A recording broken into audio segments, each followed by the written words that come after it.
नमस्कार, आप देख रहे हैं सी न्यूज भारत। मैं हूं आपके साथ स्नेहा सिंह। वक्त हो गया है न्यूज बुलेटिन का। इस बुलेटिन में सीएम योगी के आगमन को लेकर कहां प्रशासन ने की तैयारियां तेज, कहां शुरू हुआ विधानसभा उपचुनाव का रण और किसने भूकंप पर आधारित मॉक ड्रिल का किया आयोजन। ऐसी तमाम खबरों पर विस्तार से करेंगे चर्चा। तो चलिए शुरू करते हैं खबरों का सिलसिला। हाथरस जिले की सादाबाद तहसील के निकट आज सोमवार को स्थित पैतृक गांव वासी रसमई के रहने वाले टोक्यो ओलंपिक कांस्य पदक विजेता भारतीय पुरुष हॉकी टीम के कोच के आगमन पर पीयूष दुबे का विशाल और भव्य स्वागत किया गया। पीयूष दुबे ने कहा कि बहुत महत्वपूर्ण बात, जब तक भारत में हॉकी टीम में पदक नहीं आया, हॉकी टीम खेल ओलंपिक में मेडल नहीं आता, तो तब तक भारत को ऐसा लगता है कि मेडल नहीं आया है। इसके अलावा चौधरी चरण सिंह की मूर्ति पर माल्यार्पण कर आशीर्वाद लेने के बाद उन्होंने आगरा हाथरस मार्ग स्थित मुरली गार्डन पर राष्ट्र स्वयं सेवक संघ सादाबाद पर दीपक भी जलाया। इस मौके पर भाजपा जिला महामंत्री प्रीति चौधरी, नगर पंचायत अध्यक्ष रविकांत अग्रवाल, जिला मंत्री सुनील गौतम, जिला संयोजक तपन जौहर, प्रवीण सिंह, बीजेपी मंडल अध्यक्ष रंजीत सिंह, तुलसीदास अग्रवाल, देवांश, राष्ट्र खिलाड़ी एलिप्टिक के साथ साथ कई अन्य मुख्य अतिथि भी उपस्थित रहे।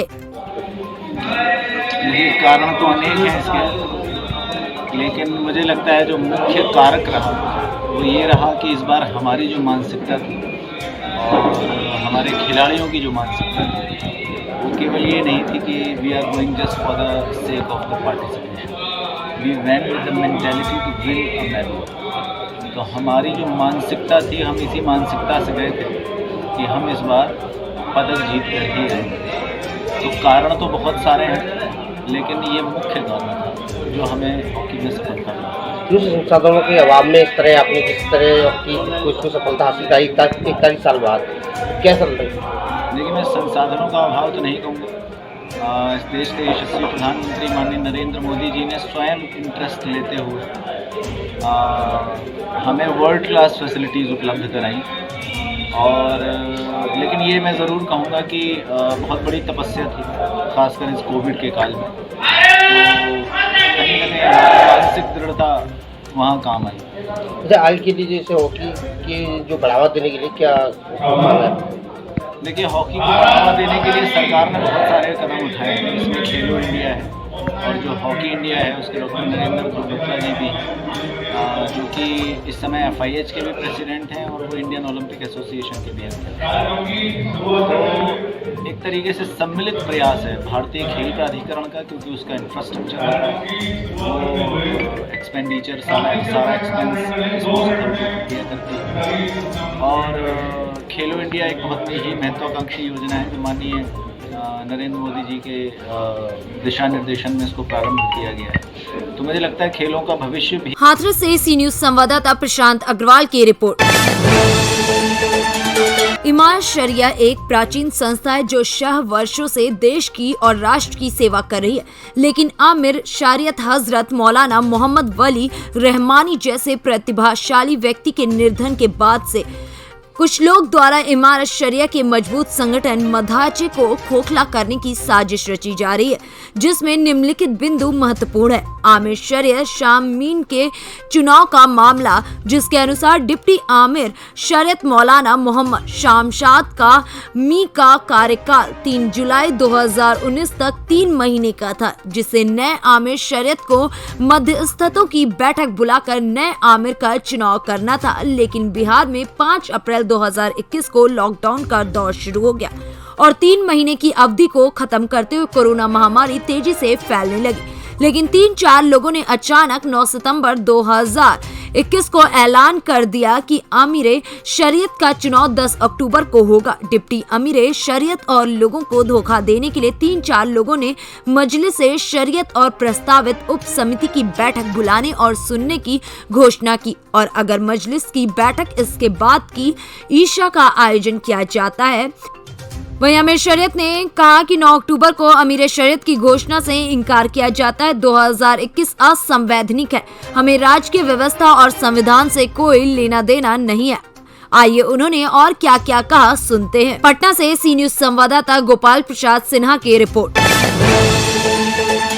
मुख्यमंत्री योगी आदित्यनाथ के कैला देवी पर आगमन को देखते हुए प्रशासन ने तैयारियां तेज कर दी है। मुख्यमंत्री की जनसभा के लिए पंडाल बनाने का काम पूरा कर लिया गया है, जबकि हेलीपैड बनाने का काम भी पूरा हो गया है। आज बैरिकेडिंग सिटिंग अरेंजमेंट काम भी पूरा कर लिया जाएगा। प्रभारी मंत्री बलदेव सिंह ने डीएम एसपी के साथ जाकर जायजा भी लिया। वहीं मुख्यमंत्री योगी आदित्यनाथ को मंगलवार को असमौली विधानसभा क्षेत्र के कैला देवी धाम पर पहुंचना है। अभी तक मुख्यमंत्री का मिनट टू मिनट कार्यक्रम जारी नहीं हुआ है, लेकिन जिला प्रशासन के पास से जानकारी है और उसी के आधार पर मुख्यमंत्री कई योजनाओं का लोकार्पण करने के साथ ही लाभार्थियों को योजनाओं का लाभ प्रदान करने के लिए यहां पर आ रहे हैं। बता दें कि इस दौरान सीएम योगी जनसभा को भी संबोधित करेंगे। संभल से सी न्यूज संवाददाता अतीक अहमद की रिपोर्ट। सतना जिले में रैगांव विधानसभा उपचुनाव का रण शुरू हो गया है। भाजपा के राष्ट्रीय महासचिव और भाजपा प्रदेश संगठन प्रभारी पी मुरलीधर राव सतना पहुंचे, तो वहीं राज्यसभा चुनाव को लेकर भोपाल में मौजूद प्रदेश सह संगठन महामंत्री हितानंद शर्मा और भाजपा प्रदेश अध्यक्ष बीडी शर्मा बैठक में शामिल नहीं हो सके। प्रदेश प्रभारी ने रैगांव विधानसभा उपचुनाव के मद्देनजर शहर के क्राउन होटल सिटी पार्क और भरहुत होटल में भाजपा कार्यकर्ताओं, जनप्रतिनिधियों और बूथ प्रभारियों की बैठक ली। रैगांव विधानसभा चुनाव के चलते भाजपा के राष्ट्रीय नेताओं से लेकर प्रदेश और जिला स्तर तक के नेता सक्रिय हो गए और भाजपा अपना चुनावी चक्रव्यूह तैयार करने में जुट गई है। बूथ लेवल से लेकर पूर्व और वर्तमान जनप्रतिनिधियों, नेताओं, कार्यकर्ताओं और चुनाव प्रभारियों की बैठक ली गई और उन्हें चुनाव को लेकर रिचार्ज किया जा रहा है। हालांकि पूरे कार्यक्रम से मीडिया को दूर रखा गया है। राष्ट्रीय महासचिव पी मुरलीधर राव ने मीडिया को बयान देने की बजाय संभागीय संगठन मंत्री को भेज दिया। आज मध्य प्रदेश भारतीय जनता पार्टी के प्रदेश के प्रभारी माननीय मुरलीधर राव जी का सतना जिले में विभिन्न संगठन के स्तर की बैठकों को लेकर प्रवास कार्यक्रम है।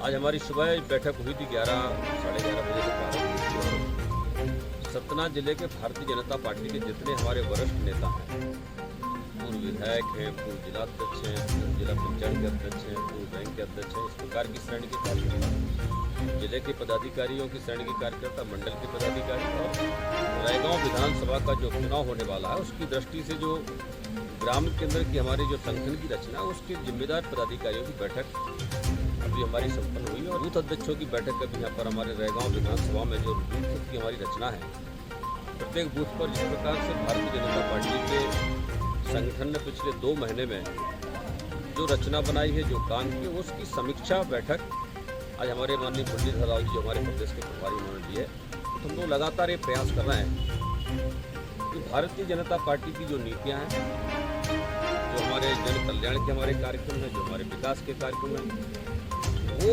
विषय को लेकर के रैगांव विधानसभा के प्रत्येक मतदान केंद्र पर घर घर भारतीय जनता पार्टी का कार्यकर्ता योजना बनाकर के नीचे जाएगा और भारतीय जनता पार्टी सदैव संगठन के आधार पर चुनाव। सतना से सी न्यूज संवाददाता विनोद शर्मा की रिपोर्ट।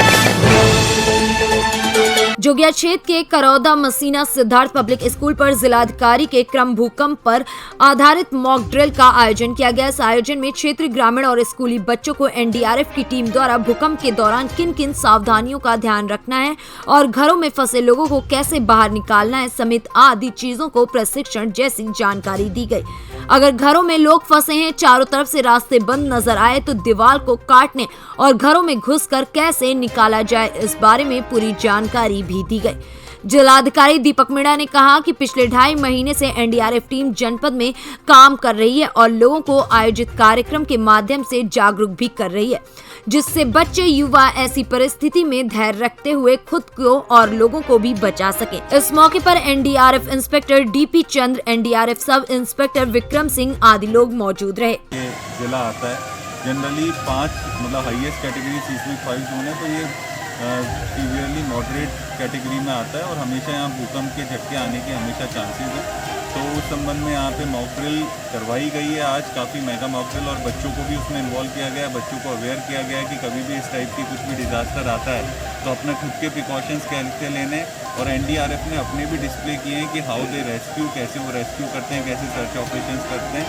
तो काफ़ी ये ज्ञानवर्धक रहा भी है और एनडीआरएफ पिछले 2-2.5 महीने से लगातार इस जनपद में अवेयरनेस का वर्क कर रही है। तो मुझे लगता है कि ये काफ़ी हेल्प करेगी बच्चों को और समझने में भी, और उनको मोटिवेट भी करेगी कि इस टाइप के रेस्क्यू ऑपरेशंस को ज़्यादा से ज़्यादा समझे और अपनी हैबिट में इनकलकेट करें कि कल को जब डिजास्टर आए। सिद्धार्थनगर से सी न्यूज संवाददाता राकेश मिश्रा की रिपोर्ट। फिलहाल इस न्यूज बुलेटिन में बस इतना ही। देश विदेश की ऐसी तमाम खबरों को देखने के लिए बने रहें सी न्यूज भारत के साथ।